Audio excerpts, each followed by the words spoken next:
Looks like Doris is going fishing. Oh, that gear looks old. More ladders in that net than in your stockings, Doris.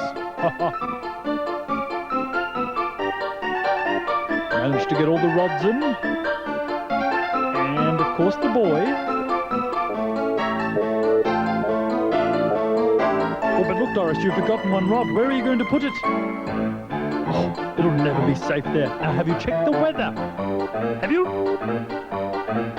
Oh.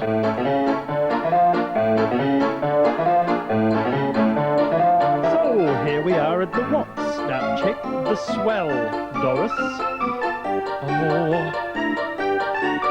Not good footwear either, Doris. Now, you be careful here. That water is splashing all over you. Doris, you've lost your rod. Now, with those shoes on, don't go down and get it. It's slippery. Doris. Oh, be careful. No, Doris, you shouldn't be going down there by yourself. Doris, it's dangerous. Get back up here. Doris.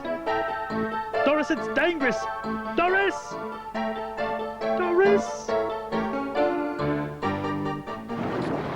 That Doris, she's porangi, absolutely crazy. And she's managed to break every fishing safety rule there is to break in the book. And now, obviously, she's paying the price for it. But if you guys want to go fishing off the rocks, by all means, it's heaps of fun. But first things first, make sure you keep an eye out on the tides, all right? Check the tide times. Make sure you find out when they're coming in and going out. Otherwise, you might end up caught on the rock when the tide comes in. And another thing to keep an eye out for, all right, are the waves. Now, watch for those big waves, because otherwise you'll be standing up there fishing away, and what might happen is a big wave might just come up and just go kaboof and wipe you straight off those rocks, and you could end up in more trouble than it's worth.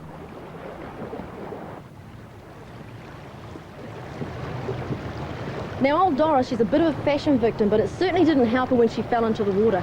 Now, if you're going to go fishing, make sure you take yourself something that's lightweight and warm to wear. And also, if you've got one, chuck in a waterproof parka and chuck in some non-slip shoes. Don't take your jandals and gumboots with you, because they really are no good. Always take something that'll be able to float on the water when you go fishing. Perhaps something like a tackle box, or even a large plastic bottle, one that's much larger than this. Now, if you take plastic bottle, make sure that it's got a lid on the top. That way you'll be able to float. And take a friend or two, because if you end up in the water, that way they'll be able to throw you something to hold on to. When choosing a fishing spot, make sure that you can swim to safety from where you are. Because if you can't, well, then you really shouldn't be fishing there, should you? So if you're fishing off the rocks, in rivers, from boats, maybe a bit of surf casting, or even just digging for shellfish, well, check the conditions and tides first and be prepared just in case you end up in the water. But if the conditions are bad, well, don't go.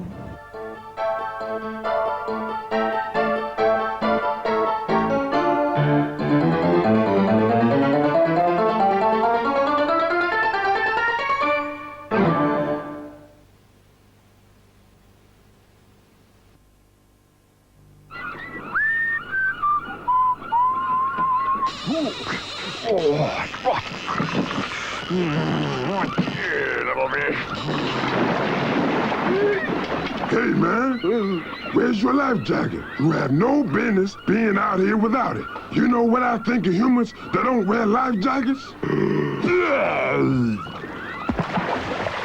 This summer, Lotto says, have fun in the water, but do what you oughta.